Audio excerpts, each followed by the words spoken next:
Hello বন্ধুরা, good morning. আপনারা সবাই কেমন আছেন? আশা করি আপনারা সবাই ভালো আছেন। তো আমিও ভালো আছি। আমি রূপা, আমি ইউপি থেকে ব্লগ বানাচ্ছি। তো আপনারা সবাই আমার ব্লগটা দেখতে থাকুন।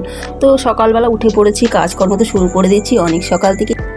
তো সকালের ব্লগটা আপনাদের দেখাতে পারিনি, যেহেতু আপনারা সবাই জানেন রোজই সকালবেলা একই কাজকর্ম, কী দেখাবো বলুন?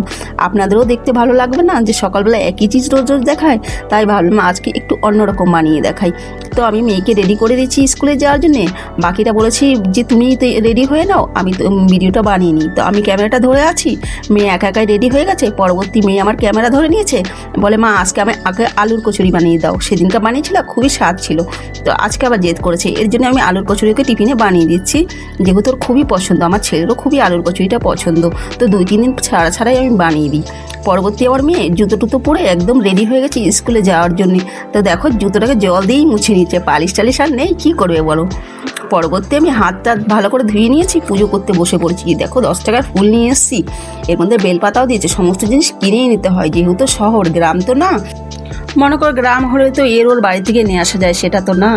পরবর্তী আমি পুজোটা একটুখানি আপনাদের দেখিয়ে দিলাম, বেশি কিছু দেখালাম না, যেহেতু আমার ছেলেটা রেডি হয় না পুজোর ভিডিও বানানোর জন্য।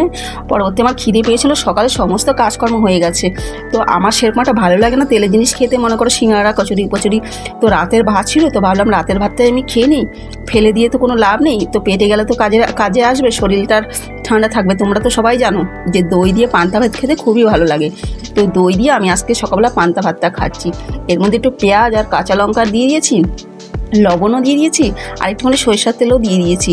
আর যা সুন্দর লাগে না এটা খেতে, এটা খেলে না খুবই ঘুম পায়। আর একটুখানি জলও দিয়ে দিয়েছি, জল দিলে হবে কি একটু পাতলা পাতলা, বেশ সুন্দর হবে, খেতেও ভালো লাগে, মজা হবে। পরবর্তী আমি খেতে বসে পড়েছি, আমি বেশ সুন্দরভাবে খেয়ে নিয়েছি পান্তা ভাতটা। আমার ছেলে তো দেখে খুবই হাসছিল, বলছে মা যে কি খায়। পরবর্তী আমি খাওয়া দাওয়া হয়ে গেছে, জামা কাপড়গুলো সকালেই ধুয়ে দিয়েছিলাম। তো ভাবলাম জলগুলো যখন ঝরে গেছে শুকাতে দিয়ে দিয়েছি, যেহেতু প্রচুর রোদ উঠেছে। এখন যদি না শুকায় না, পরবর্তী হুটহাট করে বৃষ্টি চলে আসবে। পরবর্তী আমার আর জামা কাপড়গুলো শুকানো হবে না। জামা কাপড়গুলো শুকানো হয়ে গেছে। পরবর্তী আমি এক এক করে সমস্ত জামাকাপড় ছড়িয়ে দিয়েছি। জানোই একটা সংসারে কত যে কাজ হয়, কাজের আর কম হয় না, কাজকর্ম আর শেষ হয় না, জানো না। সকাল থেকে উঠে খালি কাজ আর কাজ। পরবর্তী একটু আমি আরাম করতে চলে গিয়েছিলাম, একটু আরাম করছিলাম, ততক্ষণে মেয়ে আমার চলে এসেছে। মেয়ে এসে ব্যাগের থেকে জলের বোতল টোতল সব বের করে নিয়েছে, যেহেতু জানাই যদি জলের বোতল না বের করি তাহলে তো মা সকালবেলা বকাবকি শুরু করে দেবে, যেহেতু বিকালবেলা ধুয়ে রাখতে হবে, সকালবেলা আবার স্কুলে যেতে হবে। পরবর্তী আমি আর আমার মেয়ে দুজনেই ঘুমিয়ে পড়েছিলাম। উঠে আমরা দুজনেই চা নিয়ে বসে পড়েছি। মেয়ে আমার ক্যামেরা ধরে আছে, ক্যামেরা করছে, ছেলে আমার ঘুমিয়ে পড়েছে। যেহেতু এডিট ফেডিট করে, অনেকে ওর টাইমটা লাগে, তো দুপুরবেলা আরাম করে নেয়। এখন বাজে 3টে, তো আমি আর আমার মেয়ে দুজনে বসেই চা খাচ্ছি। পরবর্তী আমার মেয়েকে বললাম একটু ক্যামেরাটা ধরে নাও, এখনও তো দাদা ওঠেনি, তো দাদাকে ঘুমাতে দাও, ওকে জাগিয়ে না। তো আমার মেয়েই ক্যামেরা ধরে আমার ব্লগটা বানিয়ে দিচ্ছে। তো চা খেতে খেতে ও একটুখানি আপনাদের দেখিয়ে দিল, পরবর্তী আমার কাছে এসে ওইটা দেখিয়ে দিল। তো আমি এখন ঘর দোয়ার ভালো করে ঝাড় দিয়ে মুছে নিই, যেহেতু সকালবেলা আমি ভালো করে ঝাড় দিয়ে মুছতে পারি না। সকালে অনেকই কাজ হয়, আপনারা জানেনই। একটা বাচ্চা যদি স্কুলে যায় তাহলে সেই মাটার কত কাজ সকালবেলা করতে হয়। পরবর্তী আমি ভাবলাম সকাল যখন আমি ভালো করে ঘরটা ঝাড় দিয়ে মুছতেই পারিনি, তো এখন মুছে নিই। দিনে 3-4 বার মুছতে হয়, সাথে আমি বাসনগুলোও ধুয়ে নিয়েছি। জানেন তো অনেক মাছি হয়েছে, এই গরমকালটার মাছির খুবই সমস্যা, এর জন্য বারবার করে ধোয়া মোছাটা করতেই হয়। পরবর্তী ভাবলাম যদি হুট করে বৃষ্টি আসে তাহলে তো খুবই অসুবিধা হয়ে যাবে। তো আমি জামাকাপড়গুলো বেশি একটা শুকায়নি, তাও উঠিয়ে নিয়েছি। পরবর্তী আমি আম খেতে বসে পড়েছি। এই আমগুলো কিন্তু পাকা আম না, ওই যে গাছ পাকা আমগুলো হয় না, যে ছোটো ছোটো আমগুলো পেকে যায়, হালকা টক লাগে, হালকা মিষ্টি লাগে। আমার এই আমগুলো খুবই ভালো লাগে।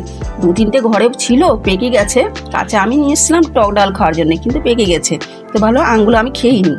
পরবর্তী সন্ধ্যা হয়নি, বিকালবেলাতেই মেয়েকে একটু বকাশকা দিয়ে বই নিয়ে বসিয়েছি, যেহেতু একদমই বই পড়াশোনা করতে চায় না। বকাটকা দিয়ে সাথে একটু আমিও বসেছিলাম। পরবর্তী সন্ধ্যাবেলায় আমি আবার রান্না করতে বসে পড়েছি, যেহেতু এখানে লাইটের খুবই সমস্যা হয়। তো আজকে আপনাদের আমি দেখাচ্ছি হলো এটা দই দিয়ে, আপনার মনে করেন দই দিয়ে আলুটা আমি সিদ্ধ করে নিয়েছিলাম। আর এর মধ্যে সমস্ত জিনিস সম্বারা দিয়ে, মেথি দিয়ে, মেথি হিং টিং দিয়ে, শুকনো লঙ্কা দিয়ে, পরবর্তী দইটা দিয়ে আমি আলুটা দিয়ে দিলাম। আজকে আমরা রাতালে এটাই খাবো, এটাকে বলে দইয়ের আলু। বাঙালি লোক তো এগুলো খাবার বানায় না, বাইরের লোক খায়, তো আমিও সেই হিসাবেই বানাই। তো সমস্ত মশলা আমি দিয়ে দিয়েছি, দিয়ে একটুখানি ঢেকে দিয়েছিলাম আর ফুটাইনি। পরবর্তীতে যে মেহেন্দিটা আমি লাগিয়েছিলাম না চুলে, সেটাই তোমাদের দেখাচ্ছি। তো আমার চুলটা দেখো কত সুন্দর লাগছে। যেহেতু মেহেন্দিটা লাগানোর পরে আমার চুল পড়াটাও বন্ধ হয়ে গেছে আর রঙটাও হয়েছে, কিন্তু রঙটা তোমাদের অতটা বোঝা যাচ্ছে না, যেহেতু রাত্রেবেলা করেছি না সবটা, এর জন্যে। আমার মেয়েও খেতে বসে পড়েছে, মেয়ের প্রচণ্ড খেতে পেয়েছিলো, লাইটও ছিল না, এখানে অনেক ঝড় বৃষ্টি চলছিল, যার জন্য লাইটটা চলে গেছিলো। আর লাইট চলে যাওয়ার পরে আমি মানে রান্নাবান্নাটা করতে আমার খুবই কষ্ট হয়ে গেছে, যেহেতু তরকারিটা আগেই বানিয়েছিলাম, আপনাদের দেখিয়ে দিয়েছি। রুটিটা বানাতে আমার খুবই কষ্ট হচ্ছিলো, 2-3টে মোমবাতি জ্বালিয়ে নিয়েছি, জ্বালিয়ে আমি বানানো শুরু করে দিয়েছি। তো আমি রাতের খাবার নিয়ে বসে পড়েছি, আপনাদের দেখিয়ে দিয়েছি আমি কী বানিয়েছিলাম সন্ধ্যাবেলা। তো এটা দই আর আলু দিয়ে বানিয়েছিলাম, দই আলুর তরকারি। তো আমার ছেলে মেয়ে সন্ধ্যাবেলা খেয়ে নিয়েছে, যেহেতু এখানে অনেক বৃষ্টি পড়ছে, সন্ধ্যাবেলা অনেক বৃষ্টি হয়েছে, যার জন্য লাইটটা চলে গেছে। তো আমার ছেলে আর মেয়ে তাড়াতাড়ি খেয়ে নিয়েছে। তো আজকের ভিডিওটা আপনাদের কেমন লেগেছে তো কমেন্টে অবশ্যই বলবেন, আর ভালো লাগলে লাইক সাবস্ক্রাইব করে দেবেন। ততক্ষণ আপনারা অবশ্যই ভালো আর সুস্থ থাকবেন। তাহলে আমি এখানেই ভিডিওটাকে এন্ড করছি। তো কালকে আপনাদের জন্য আমি আরেকটা নতুন ভিডিও নিয়ে আসবো, ততক্ষণ আপনারা ভালো থাকেন। Tata, bye bye.